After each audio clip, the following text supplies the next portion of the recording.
24 juillet 2010, Québec. Très cher moi, je t'écris ces lignes en sachant très bien qu'aujourd'hui tu travailleras probablement toute la journée. J'ai toutefois le vague espoir que tu prendras le temps de t'asseoir et de lire cette lettre.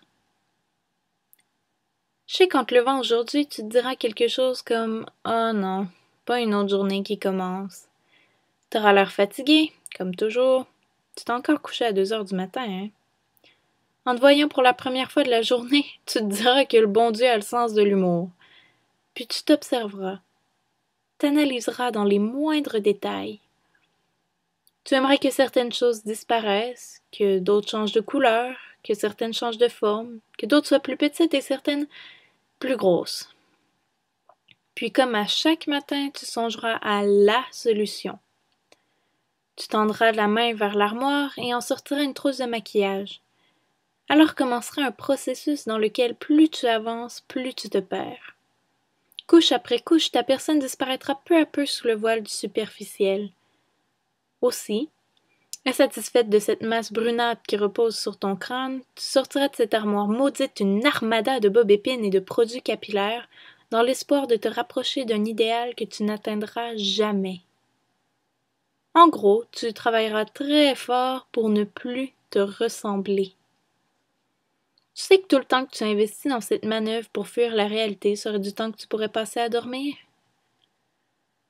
Une fois cette étape terminée, tu intoxiqueras un peu plus la planète avec une généreuse quantité de spray. Puis, face à la glace, tu constateras une fois de plus que tu es de cette espèce que l'on appelle communément femme poire. Tu sais qu'il y a aussi les femmes sabliers, les planches à repasser, les triangles inversés, et tu te diras que parmi tous ces types de femmes, fallait que tu sois un putain de fruit. Pas de bol. En analysant un peu ta chambre, ton espace personnel, on devine que tu es tout simplement perdu. La théorie du chaos ne fut jamais aussi bien appliquée. Je sais très bien que tu es angoissé à l'idée de devoir choisir dès maintenant ta carrière. Bien que tu préférerais être une sorte de ninja des brousses combattant le mal dans les lieux les plus exotiques de la planète, tu sais très bien que tu finiras probablement professeur de langue dans une école secondaire minable. Par la suite, tu descendras au rez-de-chaussée, là où ta chienne, selon son humeur, t'accueillera comme le maître que tu es ou t'ignorera comme la snob qu'elle peut être. On aura beau dire, les animaux ressemblent beaucoup plus aux humains qu'on ose se l'avouer. Je sais que t'as aussi beaucoup plus de facilité avec eux qu'avec ceux de ton espèce. Tu n'es pas très social, les relations te font un peu peur, et c'est en partie pourquoi t'as de la difficulté à t'investir complètement dans celle-ci. Si je t'écris, ce n'est pas pour te décrire ta journée. Je la connais déjà, ta routine n'a aucun secret pour moi. Non, c'est plutôt que je suis peinée de constater que, même une fois sortie de l'adolescence, tu n'as toujours aucune estime pour ta propre personne.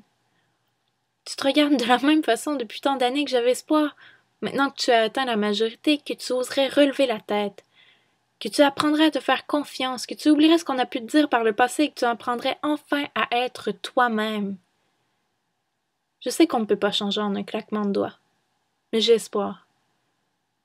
J'ai espoir que demain sera un jour différent pour toi.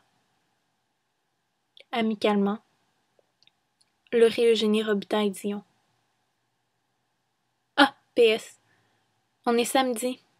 Tu dois sortir avec Marianne ce soir, non?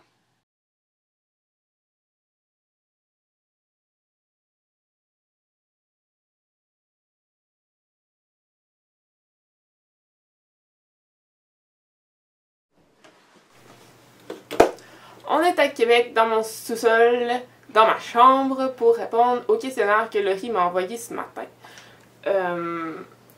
C'est ça, c'est moi, Marianne, la mystérieuse récipiendaire de l'email. Et donc, c'est ça, on va répondre aux questions de Laurie. Donc, la première question, c'est quelle est la dernière chose que tu as regardée à la télévision? La dernière chose que j'ai regardée à la télévision, c'est... c'était pas une émission ou un film ou quoi que ce soit, c'est quand j'ai joué à un jeu vidéo il y a 2 jours. Je ne dirai pas le nom, mais les initiales sont LOZ2.TP. Ensuite, on me demande ce que je porte. Ce que je porte, c'est des jeans. Ils sont là. Je porte des pantalons, c'est juste que vous les voyez pas. Des jeans qui sont vraiment sales parce que c'est mes jeans de travail, puis je les ai pas mis au lavage. Ensuite, je porte ce gilet bleu et blanc. Il est rayé, si vous n'avez pas remarqué. Et avec un col baveux. C'est malade. Et mes nouvelles lunettes. Voilà. En direct de ma salle de bain, je réponds à la 3e question. Oui, 3e. Qui est: as-tu rêvé cette nuit et si oui, à quoi? Et la réponse est non, j'ai pas rêvé cette nuit. Puis même si j'avais rêvé, j'ai tellement une mauvaise mémoire là, que je pense pas que je m'en rappellerais. Mais je me suis. En fait, non, c'est pas vrai. Je me souviens de mon rêve, mon dernier rêve, qui était pas cette nuit, qui était avant, où je devais amener ma grand-mère dans une vente de garage chez une femme qui arrêtait pas de crier. Mais on savait pas où elle restait, on savait juste que c'était une femme qui arrêtait pas de crier, il fallait qu'on l'amène là. Je sais pas ce que ça dit à propos de moi, mais...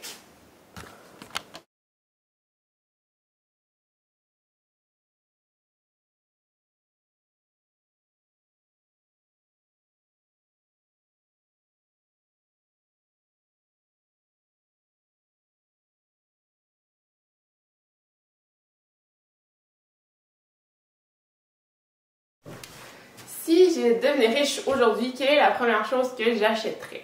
Ce que j'achèterais, pour commencer, la première chose vraiment que j'achèterais, c'est une tablette graphique et un écran. Parce que j'en veux, mais tu sais, c'est comme pas des choses pour lesquelles tu penses à dépenser en premier, parce qu'il y a d'autres priorités dans la vie. J'achèterais aussi de la musique, des CD et des jeux vidéo. Parce que c'est fun, hein? On aime ça. Ben, moi, j'aime ça. Puis... après ça, j'achèterais... je prendrais pas l'argent, là. Là, je m'achèterais un billet d'avion pour aller au Japon, là. Puis j'irais faire genre une vraie épopée au Japon. Ce serait malade. Moi, je serais prête. La prochaine question, je peux pas y répondre. Je peux pas y répondre parce que la prochaine question, c'est quelle heure est-ce que je pense qu'il est? Mais je viens de le voir, il était quelle heure? Il est 11h30. Fait que c'est ça, puis je peux répondre à la prochaine question qui est: quelle heure est-il vraiment? Ben, il est 11h30. Ah!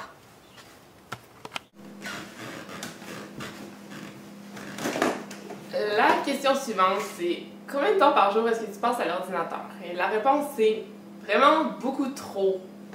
Je passe vraiment beaucoup de temps sur l'ordinateur, puis si je fais rien de constructif ou d'important, je fais rien. Puis tu sais, je suis vraiment bonne pour remettre à plus tard, puis je suis vraiment une procrastinatrice professionnelle.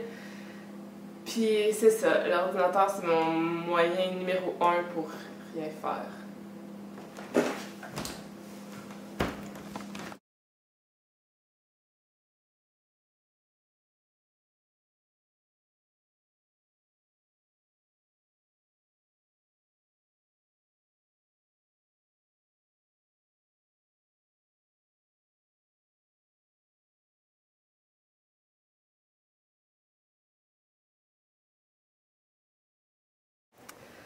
Donc la prochaine question, c'est où est-ce que je voudrais... Si je peux être à un endroit en particulier dans la vie, en ce moment, ce serait où? Et la réponse, c'est que je voudrais aller à Paris, au cimetière Père-Lachaise, pour aller donner un bec plein de rouge à lèvres sur la tombe de Oscar Wilde.